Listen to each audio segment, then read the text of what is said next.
Question 1, we've got to make t the subject. So start off by multiplying out the brackets of 5t minus g. Now we need to get all the t's on one side, so I've taken away 2t from both sides, and at the same time I've added 5g. That gives me this second line of working. I've then just simplified my left hand side. 5t take away 2t is 3t. And then to make t the subject, I've had to divide through by 3, and just make sure you make it clear that it's the whole of the 5g plus 7 being divided by 3, so this is the best way to make that clear. Question 2, so we have to make x the subject. So first of all, multiply through by the denominator to make it really a single line problem. So I've multiplied both sides by cx plus d, taking me to here. I've then multiplied out the bracket, so y times that and y times that. That takes me to this line. Now the clever bit really, you've got to choose to get all the x's on one side, all the terms with x on one side, all the terms without x on the other. So I'm going to take all the terms including an x to my left hand side. So I've taken away ax from both sides, and I've taken away dy from both sides. So that gives me line 3. Now that the terms on the left hand side both include x, I can factorize the left hand side. So I've just taken the x out, leaving me with x times cy minus a. And just double check, so that claw takes you back to that line. And now that I've isolated x, I can now just divide through by this second part of the left hand side, cy minus a, leaving x on its own. So my final answer is x equals b minus dy all over cy minus a. Question 3. So I've started off by multiplying out the bracket to give me this. I've then moved all my terms which include a y onto the left, and all the terms that do not include a y onto the right. So I have taken away 6x, I've added 3, and I've minus 5y, giving me this second line. I've then simplified the left hand side, giving me minus 2y, and I've simplified the right hand side, giving me minus 5x. Now because there are so many minuses here, I've just multiplied through by minus 1, which just basically reverses all the signs. So that gives me this line here, and then I've just got to divide through by 2 to give me my final answer. But again, just make it clear that it's the whole of 5x minus 3 being divided by 2. Question 4. So we've got to make x the subject here. So I've started off by multiplying out the bracket on the right hand side to give me this. And then I've just, because h is in this term only, I'm going to just leave this term on its own and take the 2 pi r squared to the other side. And then I've just written it the other way around just to get the h on the left hand side. So I'm left with 2 pi r h equaling a minus 2 pi r squared.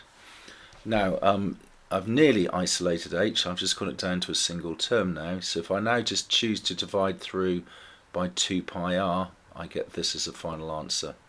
There are other alternative answers. You could have just popped both these terms in the numerator over the 2 pi r, so that would have given you what, a over 2 pi r minus r, I think.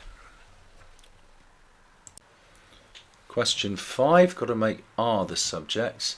So quickest way to do this is just to realise all the r's are on one side already, and we can just factorise straight away, taking r squared outside the bracket.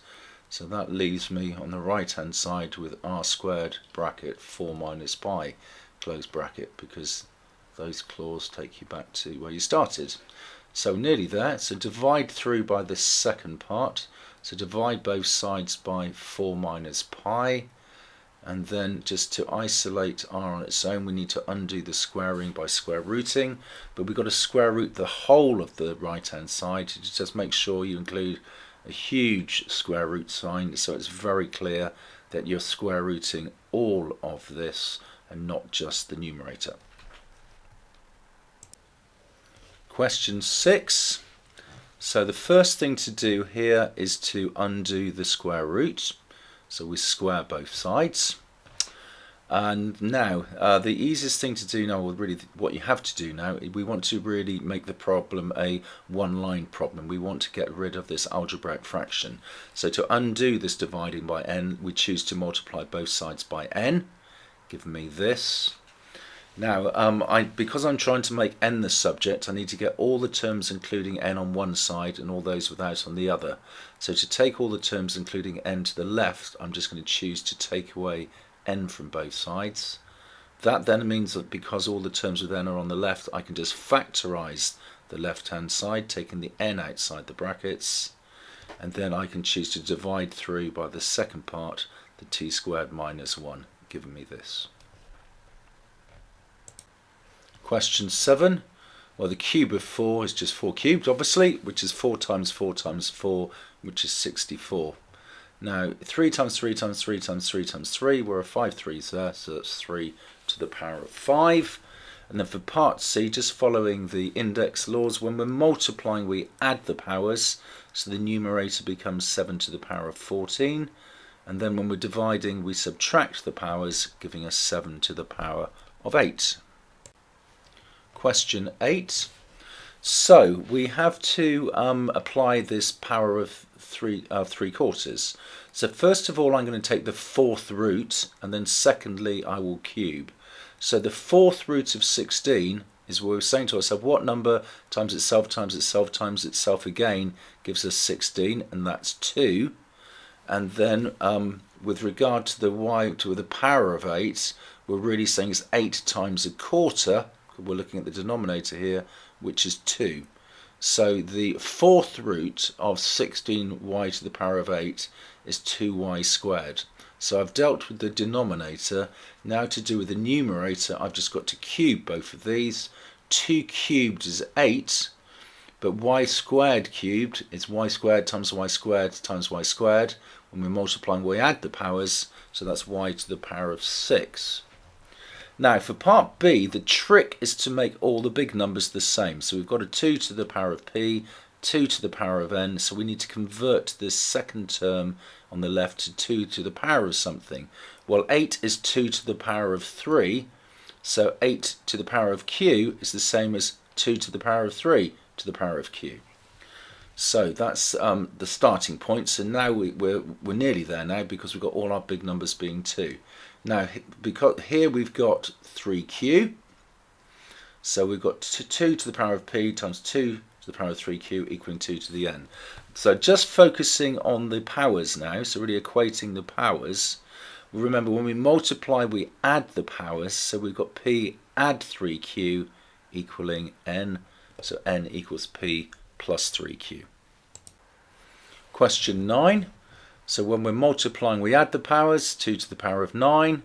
When we're dividing, we subtract the powers, 3 to the power of 5.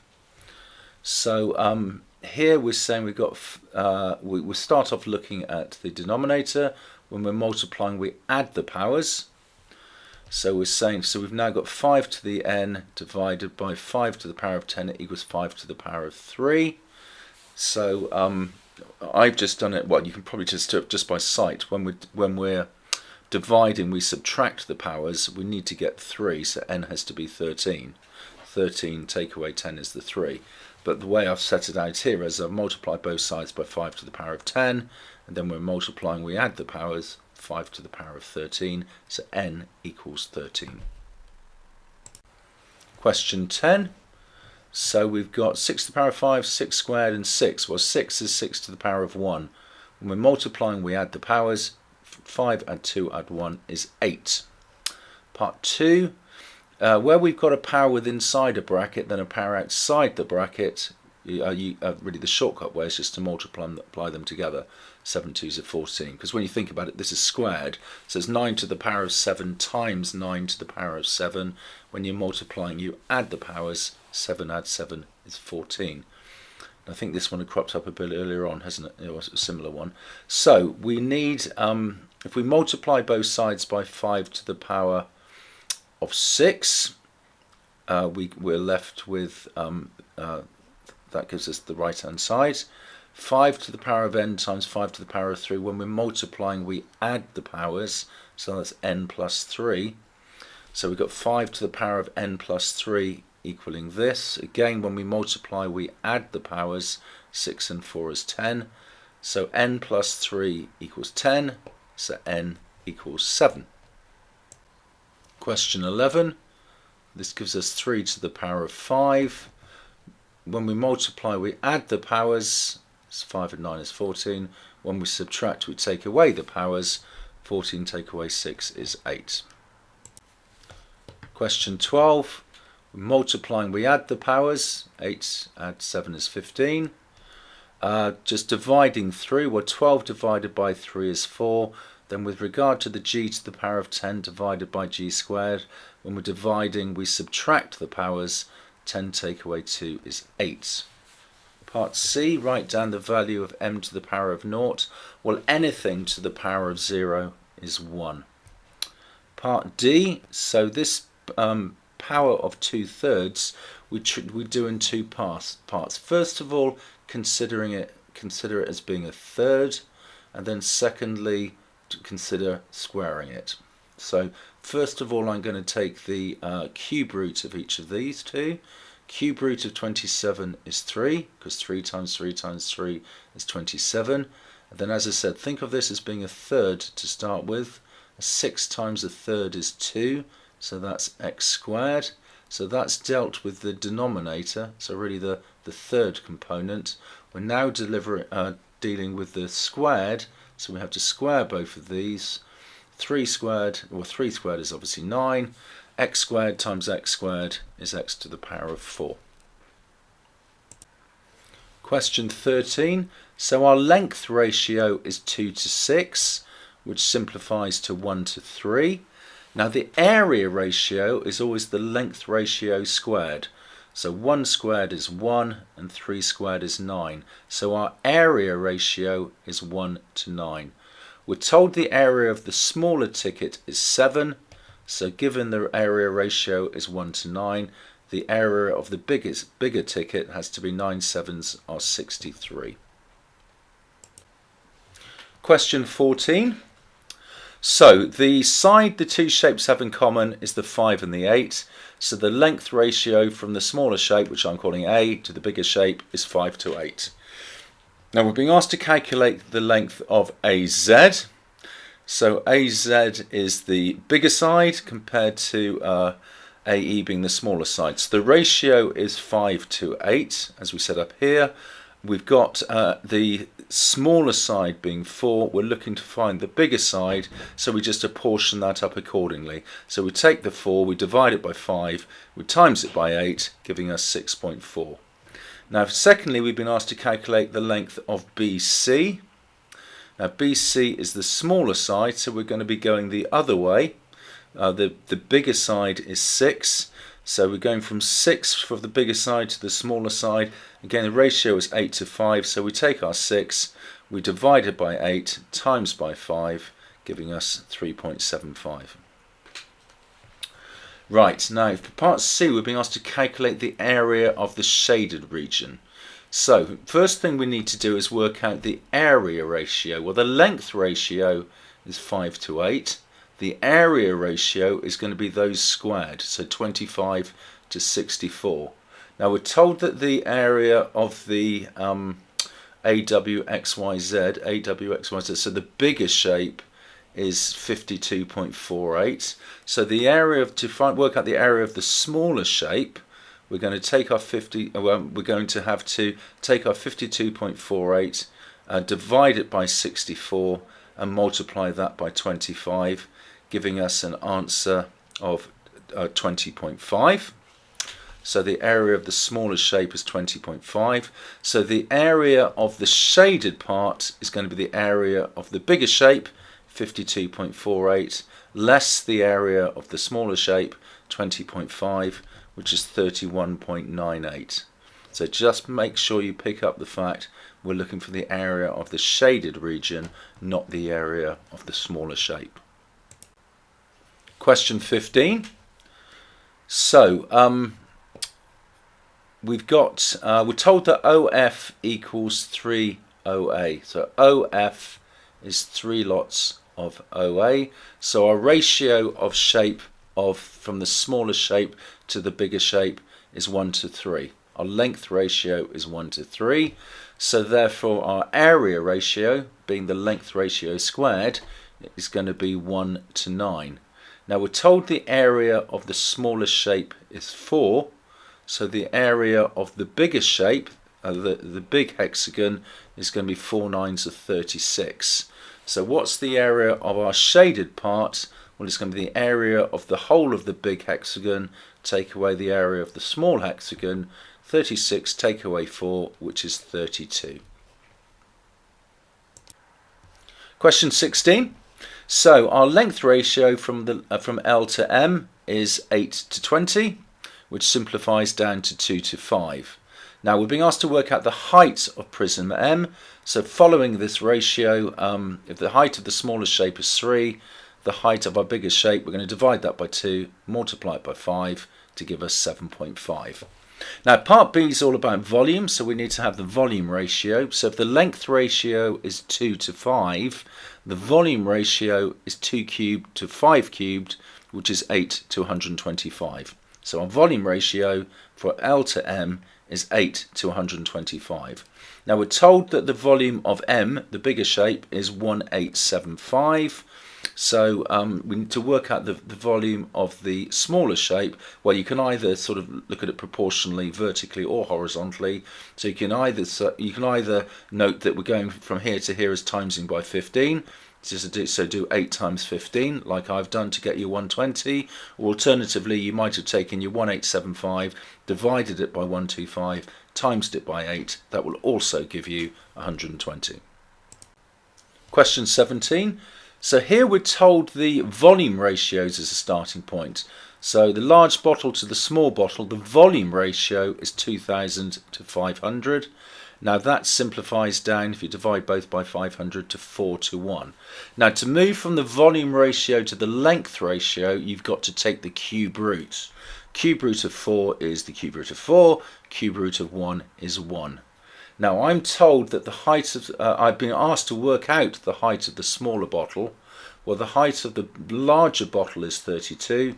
So moving from here to here, the height of the larger bottle is 32. I've got to divide by the cube root of 4, giving me 20.158 ...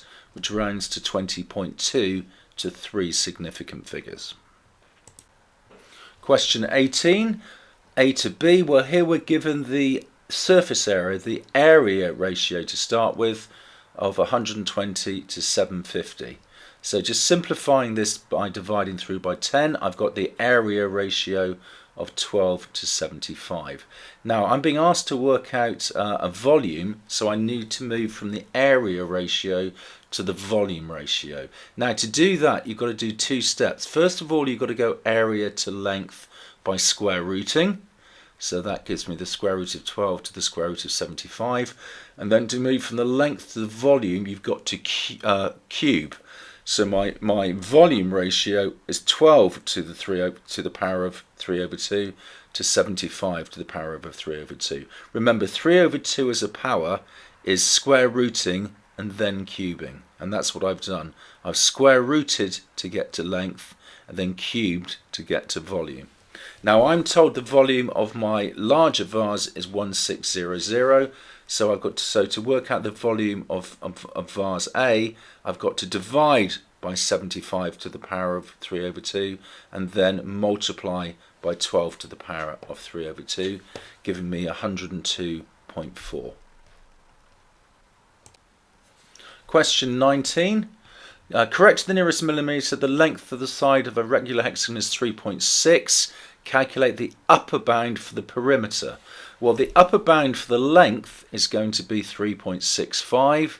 So the perimeter of a hexagon with its 6 sides is going to be 6 lots of 3.65, which is 21.9. Now, part B, this was incorrectly set out in a lot of the packs that we issued. So you may well find that your wording does not agree with this. This is the correct wording, okay? The question should say is to calculate the lower bound for the width of the rectangle, okay? So apologies for that error. So to do this then, so the width of the lower bound of the width we're going to get by, as we divide area by length, we're going to need the smallest area possible, so the lower bound for the area divided by the upper bound for the length. So just so we're clear on that, okay? Area is base times height, so area is length times width, if you like. And then so dividing through, so the width is the area divided by the length. Now to minimize the width, you need to have the smallest possible numerator divided by the largest possible denominator. That's how you get the smallest fraction. Smallest possible on top, biggest possible on the bottom. So what is our smallest possible area? Well, the rectangle is 80 to one significant figure. So that's going to one significant figure, that can go all the way down to 75. 75 rounds to 80 when you move to one significant figure. So expect a lot of you got that numerator wrong. The denominator is a bit more straightforward because it's more common that we see ones like this. The length of the rectangle is 12 to two significant figures, so the upper bound for that is 12.5. 75 divided by 12.5 is exactly 6. Question 20. So we need to calculate the upper bound of this. Now we're multiplying two things together. This first part and then the bracket. Well, to maximize this, we want both these to be maximized. So we need the maximum possible here, and for the bracket to be maximized. So the upper bound of the bracket, upper bound of this first term. So x is to be the upper bound. Now we need the bracket to be maximized. Now when you're trying to maximize something where there's a takeaway involved, you want the first term to be as big as possible, take away the second term being as small as possible. So we need the upper bound of y, but the lower bound of z. So upper bound of x is 3.5, upper bound of y is 8.375, lower bound of z is 5.25. Pop that into your calculator, you get 10.9375. Question 21. Well, we need to work out the lower bound of y. So when we've got a division, to work out the lower bound, you want the numerator to be as small as possible and the denominator to be as big as possible. So the numerator is fair enough, straightforward enough. We need this to be as small as possible, so we need the lower bound of a. Now with regards to the denominator, b minus c, we want this to be overall as big as possible. Now when we're taking away, to get this as big as possible, you want the first term to be as big as possible, but you're taking away the second term, which is being as small as possible. So we need the upper bound for b, but the lower bound for c. So the lower bound for a is 41.5, the upper bound for b is 24.5, and the lower bound for c is 13.5. Pop that into your calculator, you get 7.54545454, which rounds to 7.6 to two significant figures. Question 22. So work out the area of a circle. Area equals pi r squared. So pi times 7.6 times 7.6, which is 181.458 ...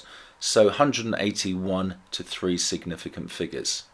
Now part B, upper bound for the radius when it's 7.6 to one decimal place is 7.65, lower bound 7.55.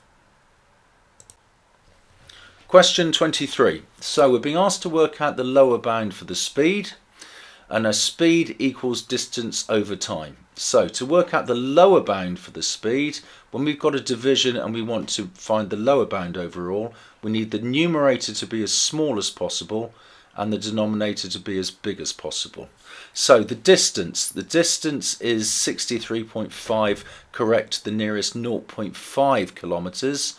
So to work out the lower bound, we go down by half of this, by 0.25, giving us 63.25 kilometers. That's the lower bound for distance.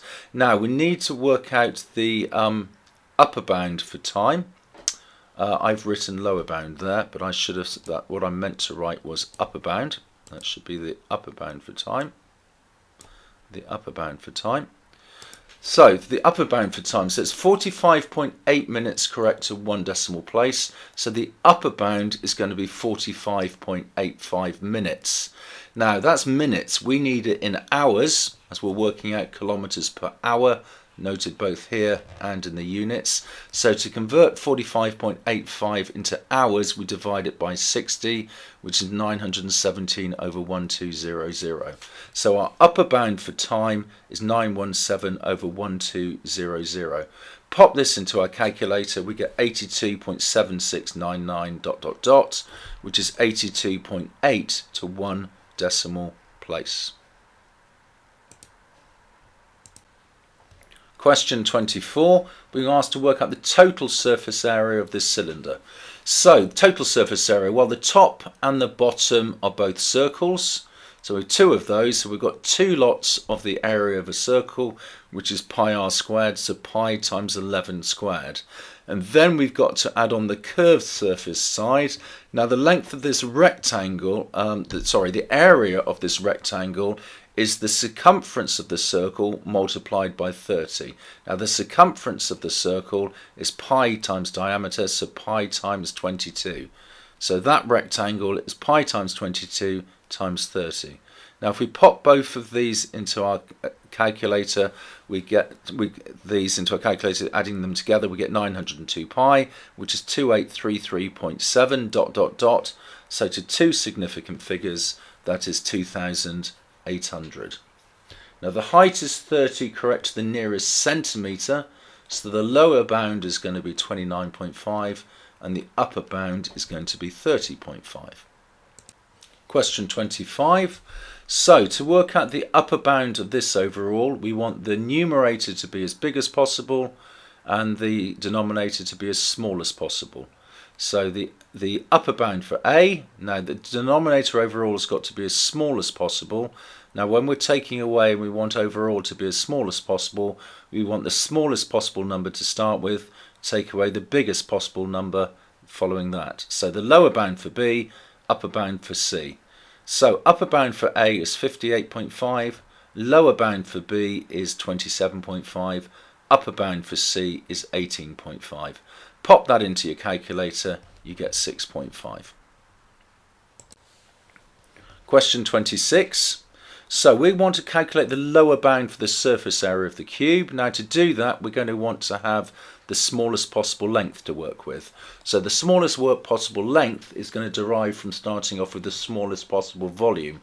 So we're going to kick off with the lower bound for the volume. So the lower bound for the volume is 42.875. So the lower bound for the length, given this is a cube, is going to be the cube root of 42.875, which is 3.5. So we want to work out the surface area lower bound. Well, this is the lower bound for the length. So if we square that, that will give us the area of one of the sides of the cube. We've got 6 sides, so 6 lots of 3.5 squared gives us 73.5. Question 27. Well, y equals 3x plus 2 is just going to be a straight line graph. We know it's a straight line because there's no squares or cubes involved. How do you plot a straight line? You just need a couple of points. I would suggest 3 for luck. So we're just going to do a little grid and work out 3 points on this line. So we choose the x values. So I would suggest 3 simple ones, 0, 1 and 2. And in turn you just substitute these into the equation. So when x is 0, y equals 3 lots of 0, add 2, which is 2. When x is 1, y equals 3 lots of 1, which is 3, add 2, which is 5. And when x is 2, y equals 3 lots of 2, which is 6, add 2, which is 8. I've then plotted these 3 points, giving me 0, 2, 1, 5 and 2, 8, and that blue line is my final answer for part A. Now for part B, I've been asked to mark with a cross X points that the grid that satisfies these inequalities. So first of all, I want to draw the line x equals 2. Now just be careful, that's the line going downwards, alright? Do not fall into the trap of thinking it's a horizontal line. This is the line x equals 2. Think of all the coordinates on here, they would all have x being 2. So I need to label a point somewhere on here which is where x is greater than 2, so that's to the right hand side of the red line, but also y is greater than 3x plus 2, so that's somewhere above the blue line. So for example, that point there, which is sort of, what's that, 2.5, 11. So that's my example of point P. Question 28. So another straight line graph. Now I think it's easier really just to find the points, just to rearrange this so we have y equaling something. So I've chosen to take away 2x from both sides. So I've rearranged this graph to be y equal 4 minus 2x. So just to fill in this graph, this table, I need to fill in, I need to substitute first minus 1, then 2, then 4 into this equation. So when x is minus 1, I've got 4 take away 2 lots of minus 1. Minus 2 times minus 1 is plus 2, 4 add 2 is 6, so 6 there. When x is 2, 4 minus 2 2's, 4 minus 4 is 0. And then finally when x is 4, we've got 4 minus 2 lots of 4, so 4 minus 8, which is minus 4. Now I've then plotted that line on this graph here, so I've plotted these points here. So I've plotted these points minus 1, 6, 2, 0, and 4 minus 4, giving me this red line here. And then for part C, show by shading on the grid the region which satisfies all three inequalities. So I've gone and drawn on the graph the line x equals minus 1. Be careful, make sure that's going downwards through minus 1. Y equals 2. Again, be careful that goes through 2 horizontally. Now I want the area which is greater, x is greater than minus 1, so that's to the left of that line. Y is greater than 2, greater than equal to 2, so that's above that line. But 2x plus y is less than equal to 4, so it's below the red line. So that gives me this little triangle here, which I have labelled R. Question 29. So x equals 2 goes down vertically through 2. Y equals 3 goes horizontally through 3.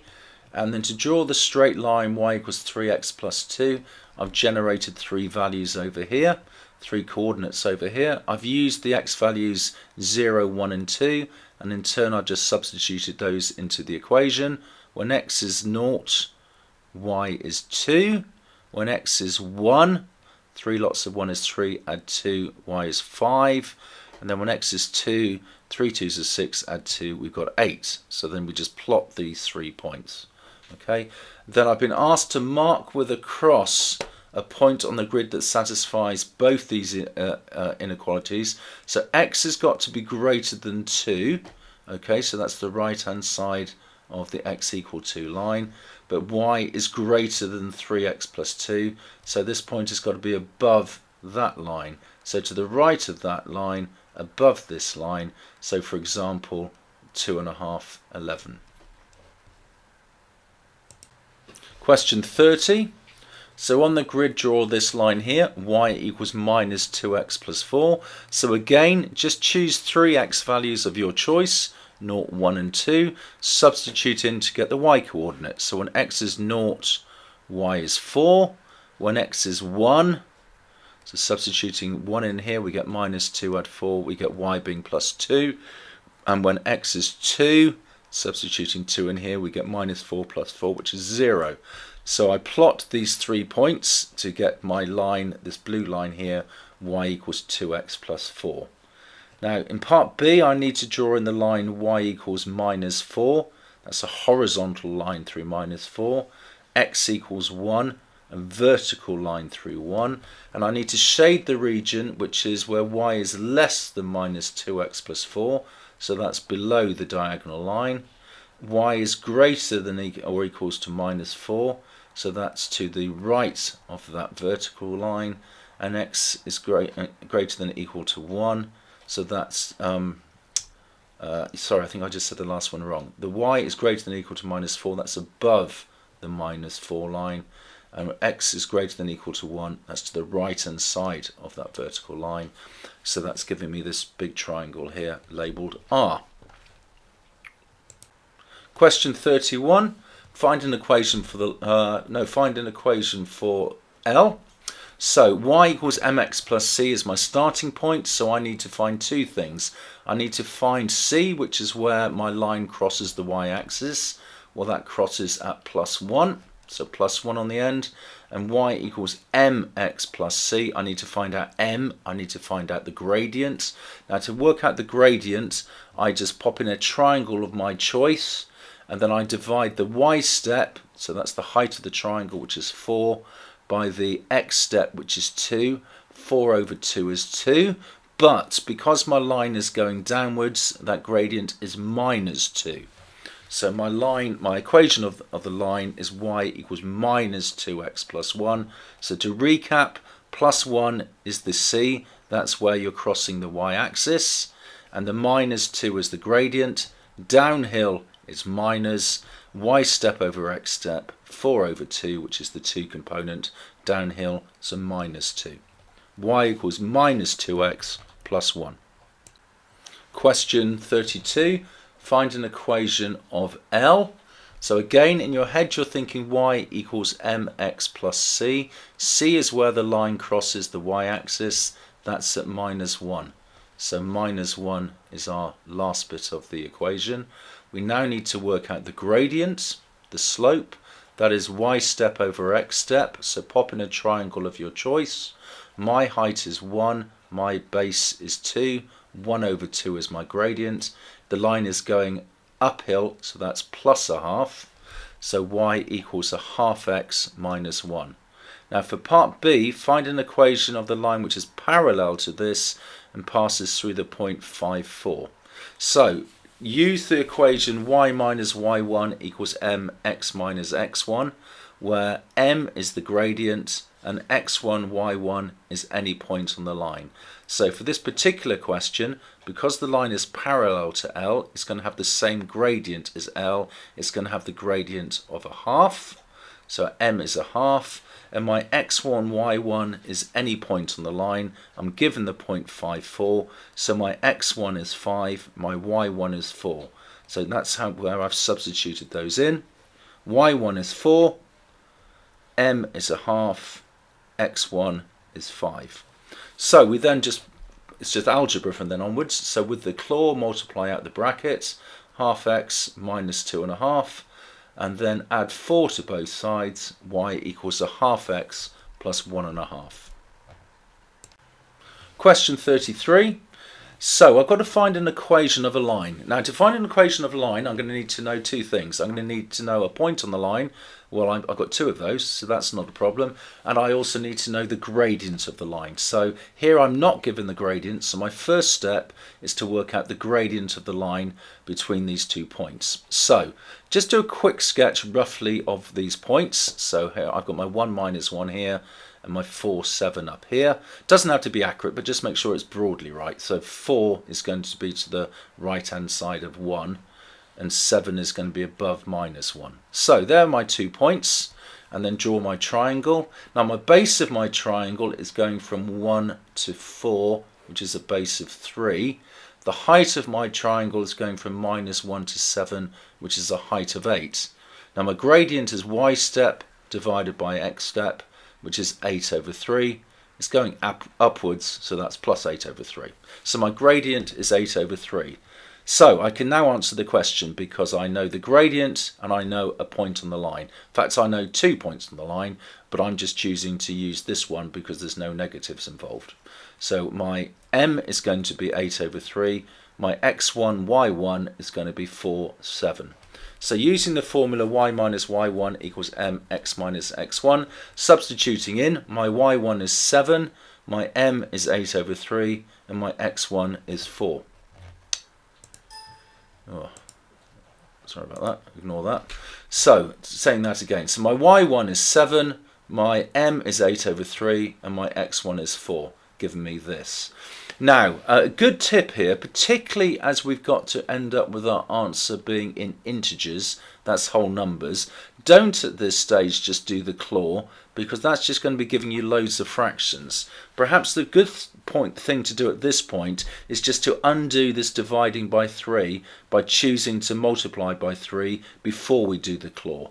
So multiplying both sides by 3, well, multiplying my left hand side by 3, I get 3y minus 21. And on the right hand side, multiplying by 3 undoes the 3 here, just leaving me with 8 times x minus 4. So, important tip, very useful tip here, particularly when you can foresee that the answer's got to be in integer format. Now, from then onwards, it's very straightforward. Now you do the claw, 8x minus 32, and then you really got to follow the question to see how they want the answer. Well, they want the answer to be so many lots of x's plus so many lots of y's equals a constant. So what I've done here, I've just left my x's where it is. I've taken the constants to the left, so I've added 32 to both sides, and I've taken my y's to the right by taking away 3y from both sides. So my final answer is 8x minus 3y equals 11. And that's in the correct format, x's then y's equaling the constant. Question 34, we've got to find an equation for the line L which passes through this and is parallel to this line. So first things first, let's just rearrange that line we're parallel to in a more user-friendly format. So I've just switched the two terms on the right the other way around. So y equals minus 2x plus 7 over 2. Now think about y equals mx plus c. What do we know about this other line? M, the gradient, is minus 2. And c would have been plus 7 over 2. But it's the minus 2 bit that we're interested in, because our line is going to be parallel to this. It's going to have the same gradient, so our line is going to have the gradient minus 2. Now what do I need to work out an equation? I need to know the gradient, minus 2, and I need to know a point on the line. Well, they've given me a point, 3, 1. So I'm now fully armed to use the equation y minus y1 equals mx minus x1. My y1 is 1, my m is minus 2, and my x1 is 3. So giving me this, multiply out the bracket, minus 2x plus 6, add 1 to both sides, I get y equaling minus 2x plus 7. Question 35. Find the coordinates of the midpoint of AB. Now the midpoint is, to work out the midpoint, you average the x coordinates and you average the y coordinates. So we need to average 0 to minus 4, so we add them together and halve that. 0 to minus 4 is minus 4, halve that, we get minus 2. And then we have to average the y coordinates. 2 added together with minus 1 is plus 1, half of plus 1 is a half. So our midpoint is minus 2 a half. Now for part B, we're being asked to work out the gradient of the line AB. So a quick sketch of A and B. A's at 0, 2, B's at minus 4, minus 1. Create the triangle and think about the various lengths. The length of the base of this triangle is the difference between the x coordinates, between minus 4 and 0, which is 4.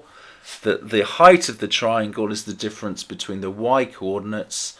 The difference between minus 1 and 2 is 3. So our gradient is the y step over the x step, which is 3 over 4, going uphill, so that's plus 3 over 4. Now for part C, we've got to find the equation of the line through AB. Well, one of the 2 points on the line that we know is 0, 2, so I'm going to use 0, 2. So my x1 will be 0, my y1 will be 2. M is 3/4, just work that out. So using y minus y1 equals mx minus x1, my y1 is 2, my m is 3/4, my x1 is 0. That gives me y minus 2 equals 3/4 x. Add 2 to both sides, I get y equaling 3/4 x plus 2. Question 36. So we've got to work out the area of the trapezium. That's the the area of the cross section, the area of the end of the prism. So how do you work out the area of a trapezium? Well, you average the parallel sides. So 11 add 7 divided by 2, and you multiply that by the height of the trapezium, the length between the two parallel sides. So that's 10. So that gives us 9 times 10, which is 90. Now, how do you then work out the volume of a prism? Well, you multiply the area of the cross section by the depth of the prism. So that's 90 times 12, which is 1080. Question 37. So we're being asked to find an expression for the radius of the sphere in terms of h. So our answer is going to end up being something involving r and h. So what do we know? We're told that the volume of these two shapes are the same. So we really need to work out the volumes of both of these in terms of r and h, and then set them equal and simplify it. So let's start off with the volume of the sphere. Well, we're given that the volume of a sphere is 4/3 pi r cubed. Now, what about the volume of the cone? Now, we're told that the volume of a cone is 1/3 pi r cubed h. No, pi r squared h. Okay, 1/3 pi r squared h. Sorry, I couldn't quite see it there. So our radius on this equation is 3r.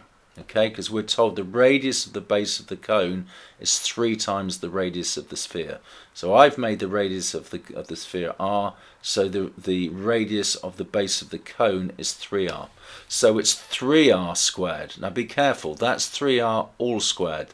That's 3r times 3r times, oh well, that's it, 3r times 3r, which is 9r squared. So be ever so careful you haven't said 3r squared, because it isn't. It is 3r times 3r. Now, from then onwards, it's quite easy. 1/3 of 9 is 3, so that's 3 pi r squared h. So we know these two volumes are equal. The volume of the sphere is the same as the volume of the cone. So let's set these two volumes as being equal. 4/3 pi r cubed equals 3 pi r squared h. Now we can do quite a bit of cancelling out here. We can divide both 3 by pi on both sides, and we can divide through by r squared on both sides. So that leaves us with 4/3r on the left, because the pi and 2 of the r's have gone. And on the right hand side, we've cancelled out all the pi and both of the r squareds, just leaving us with 3h. So we've got 4/3 r equaling 3h. So to make r the subject, we've got to multiply by 3 and divide by 4. So 3 3s are 9, 9/4. So r equals 9/4h. Question 38. Now, at the end of the day, we've got to find the volume of the cone. The volume of a cone is 1/3 pi r squared h.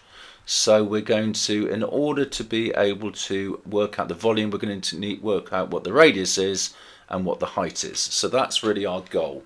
So what do we know? We're told that the height of the diameter of the base of the cone is 10a. So given that the diameter is 10a, this length here, the radius is 5a, and we're told that that vertical height is 12a. Now, we're told this surface area, total surface area of the cone is 360 pi. Now, it's significant that it says total surface area. That's going to be the curved surface area, but also the area of the base of the cone. So, the total surface area is the curved surface area, pi r L from the formula, plus the area of the circle on the bottom, pi r squared. And what do we know about this total surface area? The question tells us that it's 360 pi. So, pi r L. Now, pi is pi, r is the radius, that is 5a. Now, we need to use L. Now, be careful. L is not the vertical height straight up. L is this diagonal height. So, we need to work out this diagonal height here. We know the base is 5a, we know the height is 12a, so we can just use Pythagoras here on this triangle, okay? So 12a squared plus 5a squared equals L squared. All right, just basic Pythagoras. Now be careful, that's 12a all squared, so that's 12a times 12a, that's 144a squared. And the 5a squared is 5a all squared. That's 5a times 5a, which is 25a squared. Be ever so careful. Be very easy to say this is 12a squared plus 5a squared equals 17a squared. It isn't. You're squaring the whole of the 12a and squaring the whole of the 5a. So we've got to this. Add the two together, we get 169a squared equaling L squared. So L is the square root of 169a squared, which is 13a. So we know that L is 13a. So back to our equation down here. The curved surface area is pi RL. So pi times the radius, which is 5a, times L, which we've just worked out to be 13a, plus the area of the circle on the bottom, pi r squared, so pi 5a all squared. So just tidying this up, 5 times 13 is 65 pi a squared, plus, again be careful here, this is 5a all squared, that's 25a squared times pi, so 25 pi a squared. So gathering up the right hand side, we've got 65 of them and 25 of them, that's 90 pi a squared equaling 360 pi. Cancel the pi's, divide through by 90, we get 4 equaling a squared. Square root, we get a equaling 2. So good, we've worked out that a is 2. So that means that our radius is 5 lots of a, 5 lots of 2, which is 10. And it also means that our height, our vertical height, which is 12 lots of a, is 12 lots of 2, which is 24. So now that we know r and we know h, it is easy to work out the volume. The volume of the cone is a third pi r squared h, so a third pi 10 squared times 24, which is 800 pi. So k is the value in front of pi, so k equals 800. Question 39. So we're told what the total surface area of this hemisphere is, and we're being asked to work out the volume. So, total surface area, so be careful, that's going to be the curved surface area plus the circle at the top, and the total surface area equals 16 over 3 pi. So, total surface area, 16 over 3 pi is what it equals. So what is that? That combines the circle at the top, which is obviously pi r squared, plus the curved surface area. Now the curved surface area of a hemisphere, sort of half a football, is obviously going to be half the area as if it was a whole football. Now the surface area of a whole sphere is 4 pi r squared, so the curved surface area of the hemisphere must be half of this, so 2 pi r squared. So the total surface area is pi r squared plus 2 pi r squared, which is 3 pi r squared. So we've got 16 over 3 pi equaling 3 pi r squared. So cancel out the pi's, so divide through by pi, then divide both sides by 3, we get 16 over 9 equaling r squared. Square root, we get the radius being 4 over 3. So now that we know the radius, we can work out the volume of the hemisphere. The volume of a whole sphere would be 4/3 pi r cubed. So the volume of half a sphere is going to be half of this, which is 2/3 pi r cubed. We know the radius is 4/3. Pop this into our calculator, we get 128 over 81. Question 40. So we've got to work out the volume of the cone, and we're starting off with the total surface area of the cone, which is given as 90 pi. So let's focus on the total surface area, which is 90 pi.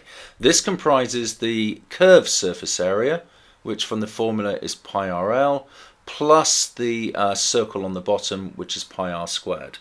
So straight away we can divide through by pi, leaving us with 90 equals 5l plus 5 squared, because r is 5. So we had 90 equaling rl plus r squared, r being 5, we've got 90 being 5l plus 5 squared. Take away 25 from both sides, divide by 5, we can work out that the diagonal length L of the curved surface area is 13. So L equals 13. Now, to work out the volume of the cone, we've got to use the formula third pi r squared h. Now, be careful not to muddle up h and L. We need to use h. We've presently worked out L. So how are we going to work out h? We're going to do a taking away Pythagoras. So h squared equals L squared minus 5 squared. So h squared equals 13 squared minus 5 squared, which is 144. Square root, we get h being 12. So now that we know h being 12, we already knew that r was 5. We can work out the volume of a cone using a third pi r squared h. So a third times pi times 5 squared times 12, which is 100 pi. Question 41. So quite a straightforward one here. Work out the volume of the hemisphere, which is really half a football. Well, the volume of a whole football, a whole sphere, is 4/3 pi r cubed. So the volume of half of this is going to be half of 4/3 pi r cubed, which is 2/3 pi r cubed. So substituting in our radius of 18.6, we get 1684.64 dot dot dot. So to three significant figures, that's 1680. Question 42. So let's start off with the volume of the cone, as that's what we've been given. So the volume of a cone from the formula sheet is a third pi r squared h. So volume 562.5 pi equals a third pi r squared h. So what are the various measurements of the cone that we know? We've been told that the radius of the base of the cone is equal to twice the height of the cone. So let's let the height of the cone be x and the radius be 2x. So applying that to this formula, r is obviously going to be 2x, so r squared is 2x all squared, and our h, that's the vertical height straight up, is going to be our x. So multiplying out the r squared, just be careful, that's 2x all squared, that is 4x squared. So 4x squared times x is going to be 4x cubed. Now, what can we cancel out? We can cancel out the pi's. And then what I've done, I've multiplied by a 3 to undo the third, and I've divided by 4 to both sides, leaving me with x cubed equaling 421.875. Cube root this, I get 8x being 7.5. So x is 7.5. So going back and applying that to my diagram, h is therefore my 7.5, and my radius is 2 lots of 7.5, which is 15. Now I'm being asked to work out the curved surface area of the cone, and that is pi r L. So pi is fine, r I've just worked out to be 15, but I need to use L, which is the diagonal height of the cone, not the vertical height. So to work that out, I've got to use Pythagoras, and because I can say that the radius squared plus the vertical height squared is this diagonal height squared. So L squared equals 7.5 squared plus 15 squared. Add them together and square root, I get L being 15 root 5 over 2 to be exact. So then popping that into the form down here, pi times r times L gives me 790.291 dot dot dot. Rounding to three significant figures, I get 790. Question 43. So let's start off by working out the volume of the container. Now the container comprises this hemisphere, so the volume of that is half the volume of a sphere, so that's going to be 2/3 pi r cubed, and then plus the volume of the cylinder, which is pi r squared h. So I'm told that the radius is 6, so that applies to both the cylinder and the hemisphere. So 2/3 pi times 6 cubed plus pi times the radius of the cylinder, 6 squared, times the height of the cylinder, which is 10. So my volume of my container is 504 pi. Now the volume of the water is clearly just this little cylinder here, so that's pi r squared times t. So pi 6 squared times t, which is 36 pi t. Now I'm told that the volume of water in the container is half the total volume of the container. So if I double the amount of water, I get the whole of the container full. So the volume of water times 2 equals the volume of the container. So here's my volume of water, times that by 2, and that equals my volume of my container. So 36 times 2 is 72 pi t equals 504 pi. Cancel my pi's, divide by 72, I get t equaling 504 over 72, which is 7. Question 44. So let's focus on the surface areas first. So the surface area of the cylinder. So covering this in wrapping paper, well, I've got the two circles top and bottom, and then the curved surface area. So that's 2 lots of pi r squared plus the curved surface area, which is the circumference of the circle times the height, so 2 pi r times h. Now the surface area of my sphere is just 4/3 pi r squared. Now what we're told is that if you take the total surface area of the cylinder and divide that by the surface area of the sphere, you get 2. So 2 lots of the surface area of the sphere equals the total surface area of the cylinder. So 2 lots of the surface area of the sphere, 2 lots of 4 pi r squared equals this total surface area of the cylinder. So that's this equation here. So 2 4s are 8. So 8 pi r squared equals 2 pi r squared plus 2 pi r h. Now lots cancels out here. I've divided through by 2. I've divided through by pi, and I've divided through by a single r. Now that leaves me with with 4r equaling r plus h. So if I take away r from both sides, I've got h equaling 4r minus r, which is 3r. So h equals 3r. Now I'm going to be using that in a minute. Now moving over to volume. Okay, I've been asked to find the value of the volume of the cylinder divided by the volume of the sphere. So the volume of the cylinder is pi r squared h, but we've just worked out that h is 3r. So that's going to be pi r squared times 3r, which is 3 pi r cubed. Now my volume of my sphere, just from the formula, is 4/3 pi r cubed. So I want the volume of the cylinder divided by the volume of the sphere. So that's 3 pi r cubed divided by 4/3 pi r cubed. Now the pi r cubes cancel out, leaving me with 3 divided by 4 over 3. That's 3 divided by 4 over 3, which is the same as 3 times 3/4, just flipping the bottom over and changing the sign. So that's 3 3s are 9, that's 9 over 4. So the volume of the cylinder is pi r squared times h. And our volume of a sphere is 4/3 pi r cubed, but our radius is 2r, so that's 4/3 pi 2r all cubed. Now be careful, 2r all cubed is 2r times 2r times 2r, which is 8r cubed. So that's 4/3 pi times 8r cubed. 8 4s are 32, so that's 32 over 3 pi r cubed. Now these two volumes are the same, so pi r squared h equals 32 over 3 pi r cubed. Divide through by pi, divide through by r squared, and we're left with h equaling 32 over 3 times r. Question 46. So find f over 11. F of 11, we just substitute 11 into the function. 2 lots of 11 is 22.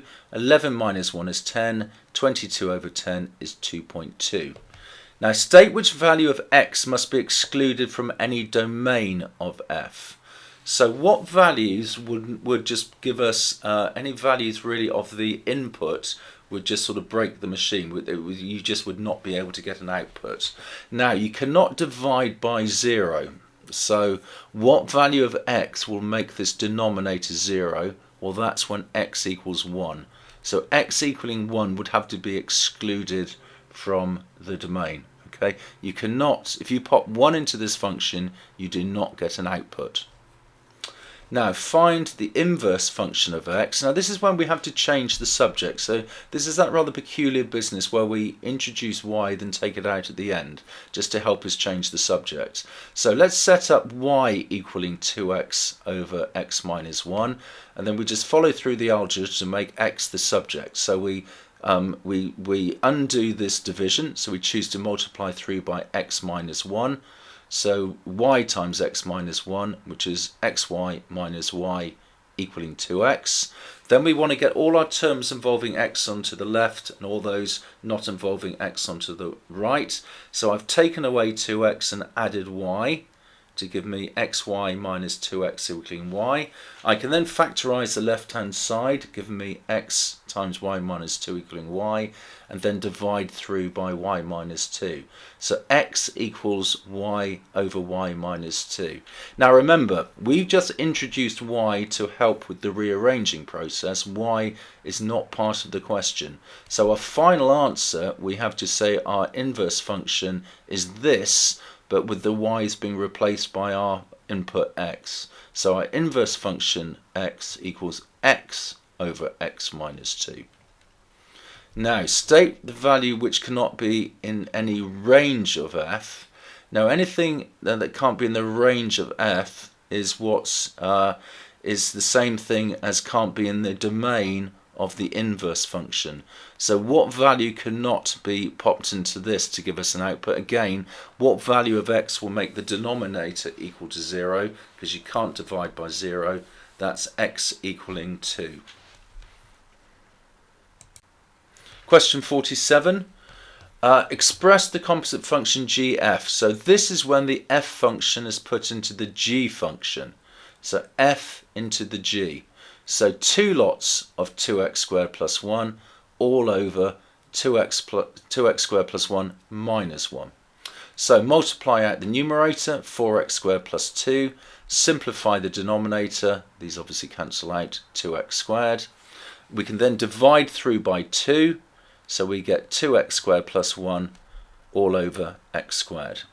Now for part B, we've got to find the inverse function of g. So we have to change the subject of g. So kick off by letting y equal 2x over x minus 1. To undo this division by dividing by x minus 1, we're going to multiply by x minus 1.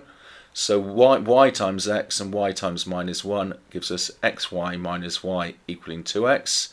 We need all our x's on the left, all our terms not including an x on the right. So I'm taking away 2x and adding y to get this line. I'm then factorizing to get this line, then dividing through by y minus 2. But remember, y is just something we introduced ourselves. So our final answer is our inverse function of g is x over x minus 2. Question 48, find the inverse function of f. So this is f, so let's set up y equaling 4 over x minus 3 and change the subject to make x the subject. So multiply by x minus 3 gives us yx minus 3y equaling 4. Add 3y to both sides, we get yx equaling 3y plus 4. Then choose to divide through by y, we get x equaling 3y plus 4 all over y. So we've changed the subject. Now remember, y is just something artificial we've just introduced. So our final answer for the inverse function is 3x plus 4 all over x. Now we've got to go and solve fg of a equaling 1. So first things first, we've got to find the composite function when the g function goes into the f function. So g into the f function. So a first of all into the g function and then into the f function. So a going into the g function obviously just gives us a minus 2 over a, and then take this g of a and pop that into the f function to give us fg of a. So that's a minus 2 over a going into the f function. So that's going to be 4 over a minus 2 over a minus 3. Now what does this equal? We're told in the question that this equals 1.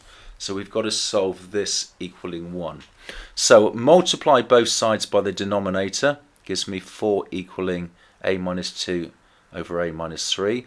add 3 to both sides, gives me 7 equaling a minus 2 over a. Multiply both sides by a, gives me this. Take away an a from both sides, gives me 6a equaling minus 2. Divide through by 6, simplify, I get a equaling minus a third. Question 49, find f of a half, so we're just going to substitute half into the f function. So 1 over a half squared plus 1. Half squared is a quarter, quarter plus 1 is 5 over 4, 1 over 5 over 4 is 4/5. And then part B, find f(gx), so this is when the g function is substituted into the f function, so g into the f, so that's going to be 1 all over square root of x minus 1 all squared plus 1. Well, if you square root something, then square it, you're back to where you started. So this first term in the denominator is just x minus 1. These then just obviously cancel out, leaving us 1 over x. Question 50, so find f of 8. Well, that's easy, just substitute 8 in. 8 minus 6 is 2, 2 over 2 is 1. Now find the inverse function f of f, so we have to change the subject. So set up y equaling x minus 6 over 2 and just change the subject, make x the subject. So multiply by 2 and then add 6, we get x equaling 2y plus 6. But remember, y is something we artificially introduced, so our inverse function is 2x plus 6. Now part C, which values of x cannot be included in the domain of g? So what input cannot go in, what just wouldn't work? Well, we can't square root a negative number. So any values of x that when you then take away 4 is going to give you a negative value just isn't going to work. So anything where x is less than 4 will not work because that will generate a negative, and negatives can't be square rooted. Now part D, express the function gf. So this is where f is substituted into the g function. So f into the g. So this is going into here. So it's going to be the square root of x minus 6 over 2 minus 4. Now, a number of ways of getting to the answer here. I've decided just to try and put it all over 2. So I've changed my minus 4 into minus 8 over 2 to give me the common denominator. So I've then got x minus 6 minus 8 as the numerator all over 2. That's x minus 14 all over 2 being square rooted. Question 51. So I've got to find the inverse function of f. So we have to change the subject of the f. So set up y equaling 3x minus 2 and just work through until you've got x the subject. So we add 2, we divide by 3. We get x equaling y plus 2 over 3. Y is just something we've artificially introduced. So remember, your final answer's got to include x. So that's x plus 2 all over 3. Now finding gf of x, that's when we substitute the f function into g. So this into this. So that's going to be 10 all over 3x minus 2 plus 2. Minus 2 plus 2 cancels out. So our final answer is 10 over 3x. Question 52. Find f of 0.5, so we just substitute half into the function. So half all over 3 lots of a half, which is 1.5 plus 1. 1.5 plus 1 is 2.5, so a half over 2.5. Multiply top and bottom by 2, we get 1 over 5. Now finding ff of minus 1, that's what we get when we substitute minus 1 into the f function and get an output. Then take that output and substitute that back into the f function for a second time and see what you get. So popping minus 1 into the f function first of all, we get minus 1 over 3 lots of minus 1 plus 1, which comes out as being a half. And then substituting that half back in, well, that's just going to be like back in part A. We then get our fifth popping out. Now part C, find the value of x that cannot be included in any domain. Well, we can't. You can't divide by 0. So what value of x is going to make the denominator 0? That's when x is minus a third. Now part D, we've got to find the inverse function of f. So we've got to change the subject of the f function. So set up y equaling x over 3x plus 1, then follow through the algebra to make x the subject.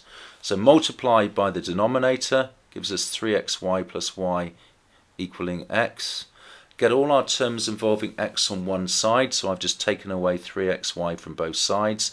Factorise the right hand side, then divide through by 1 minus 3y, gives us x equaling y over 1 minus 3y. But remember, y is something we've artificially introduced. Our final answer must include x, so our final answer is x over 1 minus 3x. Question 53.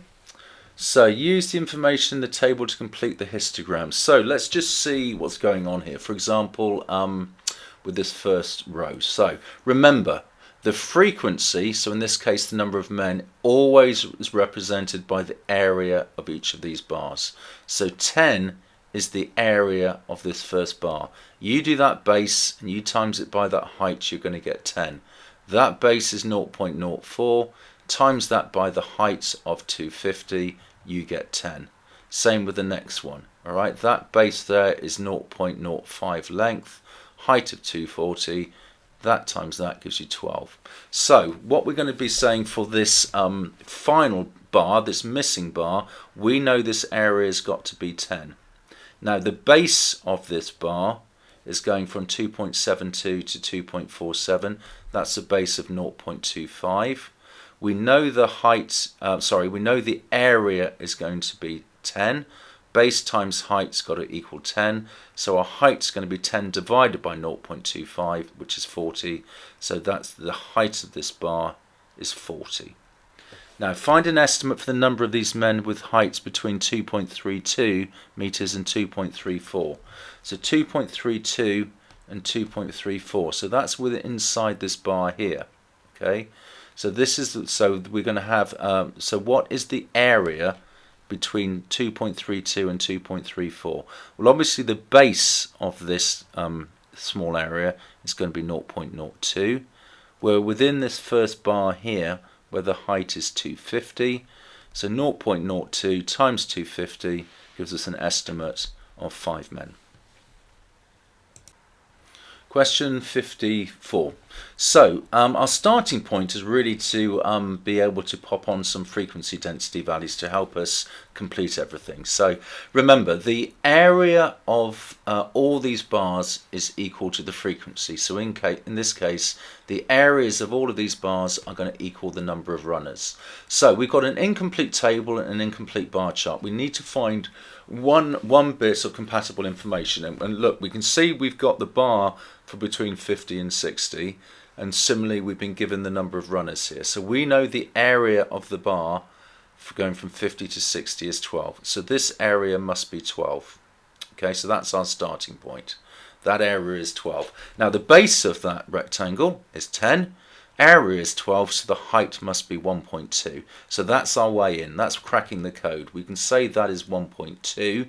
And from then onwards, knowing that that's 1.2, you've got to be very careful with the squares, but I've then been able to work out all these other various numbers on the right hand side because I've cracked the code.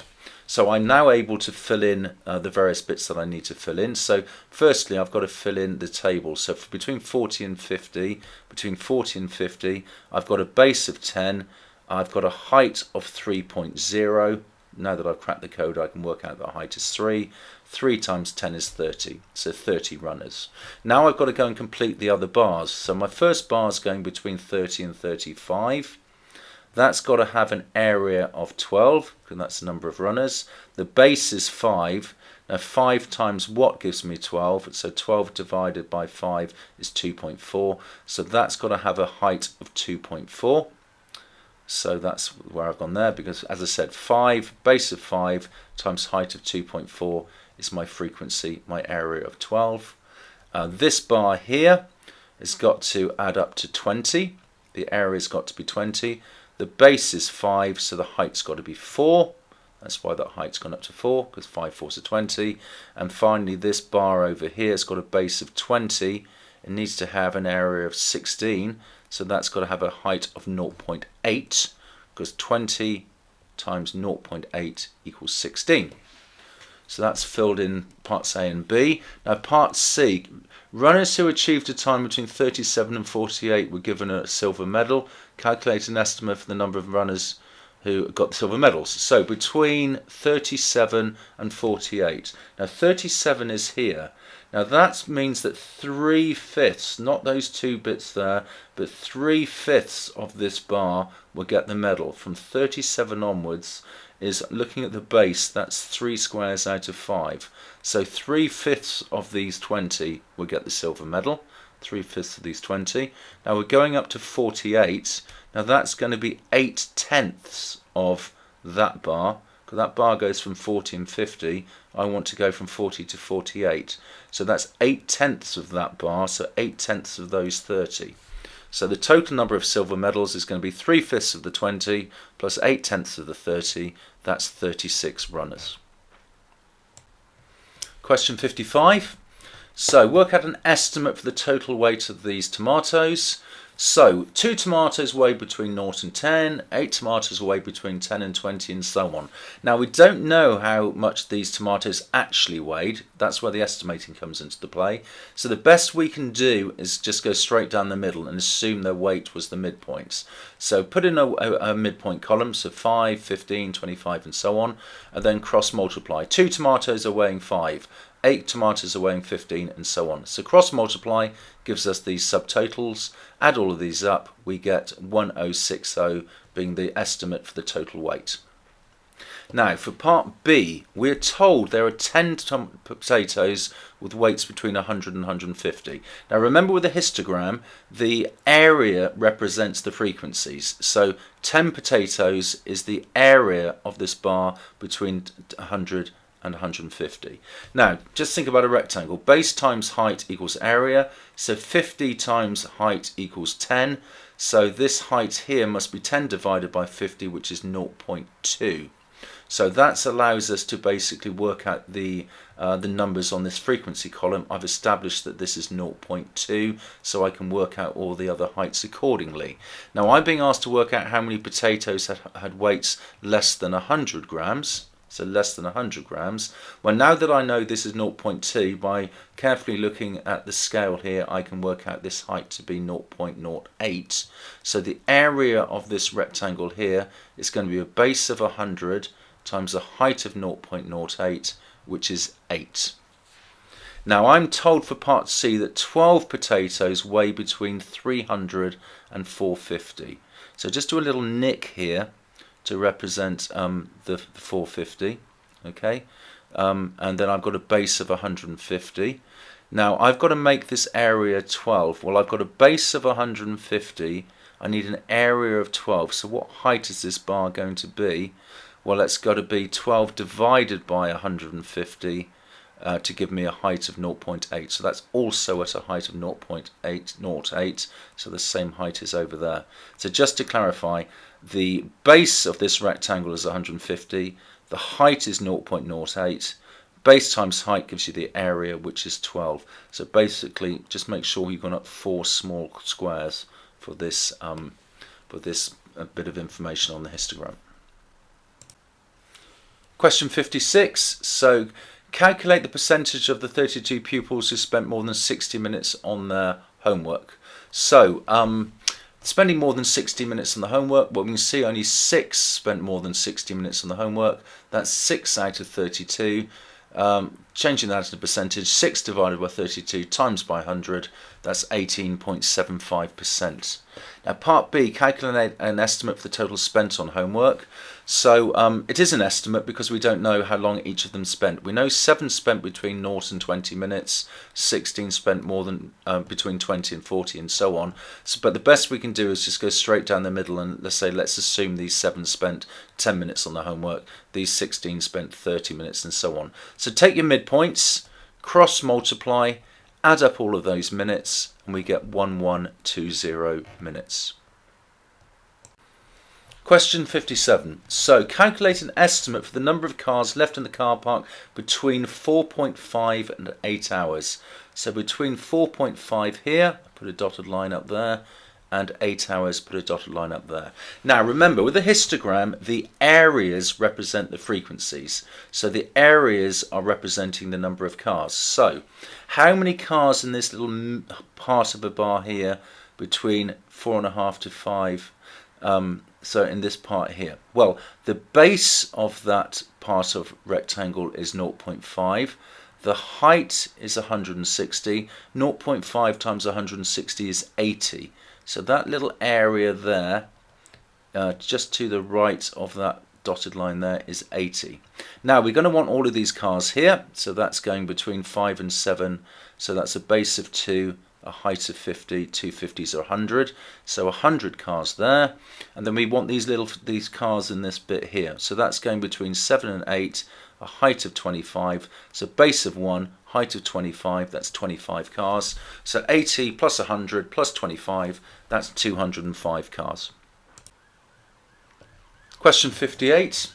So calculate the percentage of the patients who spent between 25 and 40 minutes at the surgery.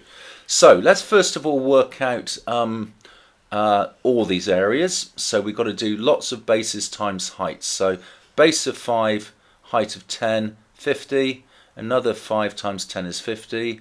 Here we've got a base of 5, height of 8, so that's 40. Here a base of 5, height of 35, that's 175. Base of 5, height of 19, 95, and 3 lots of 5 times 6s are 30. So our total areas, is adding up all of these blue numbers here, is 500. Now we're interested in the ones between 25 and 40, between here and here, so that's 90. So what percentage is 90 out of 500? 90 divided by 500 times 100 is 18%. Now for part B, we're actually told that 16 patients spent between 10 and 15 minutes at the surgery. 16 patients. So now what area have we got between 10 and 15? We've got 40. So we've got an area of 40 representing 16 patients. So how do we go from area to number of patients? How do we go from 40 to 16? Well, we're dividing by 2.5. I've just done 40 divided by 16 on my calculator. So to move from these areas to actual patients, we have to divide by 2.5. Now we're being asked to calculate the total number of patients at the surgery that day. Well, that was a total area of 500. So divide that by 2.5 gives us 200 patients.